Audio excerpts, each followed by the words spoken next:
Dear Alien Planet, this letter is written from an alien who was left on this planetary rock called Earth. Why have I been so abandoned?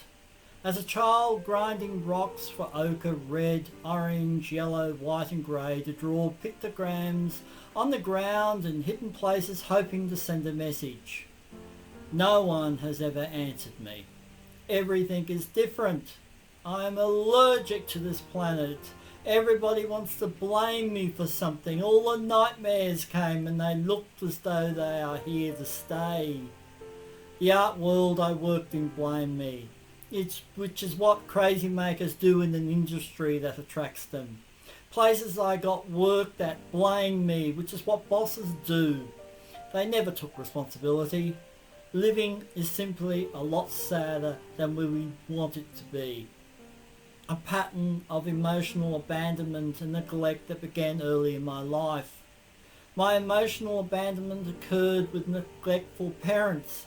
My mother and calamity of crazy makers held me to standards that were too high, then ridiculed me as sports because then spectators could join in. Her crazy making held me past her use-by date. She depended on me to make her feel good. Every argument went her way. Every rude intrusion was for my own good. Her discussions with me as a confidant when I was a kid left me thinking life was horrible. She crossed boundaries that I understood later was her madness. There was an appalling degree of exposure and vulnerability. Was she my mother?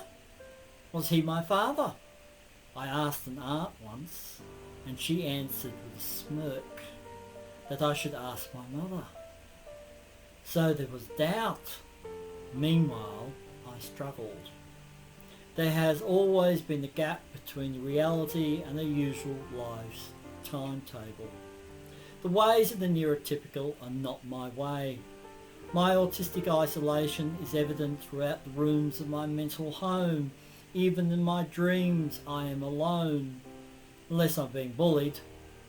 I had for decades of my life sought out mentors, needy others and the like. They inevitably saw in me what they wanted to see and nothing more.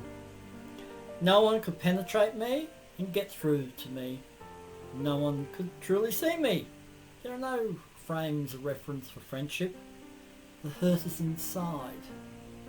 But on my skinned visage, I adopted a blank expression.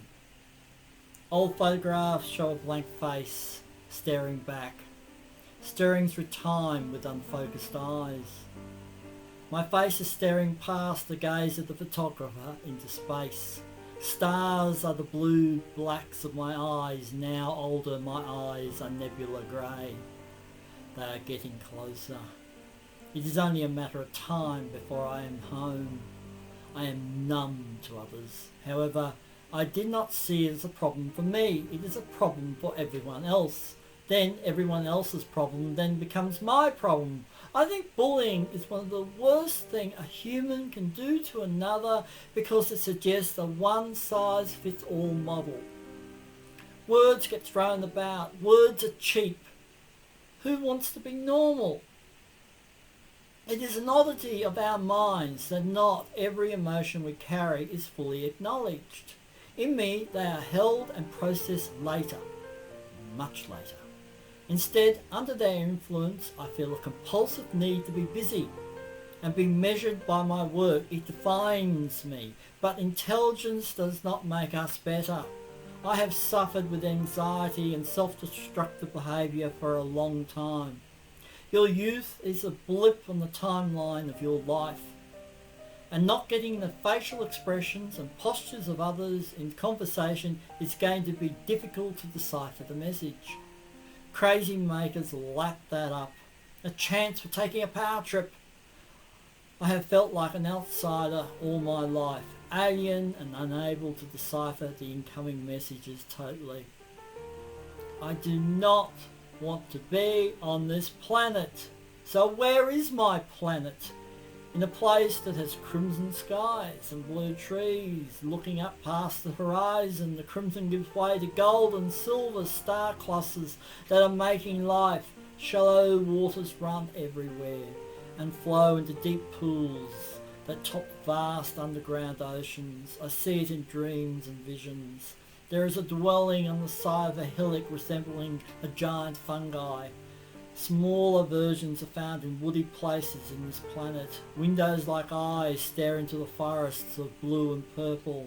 It is a silent world. Creatures exist. One sees them. One does not hear them.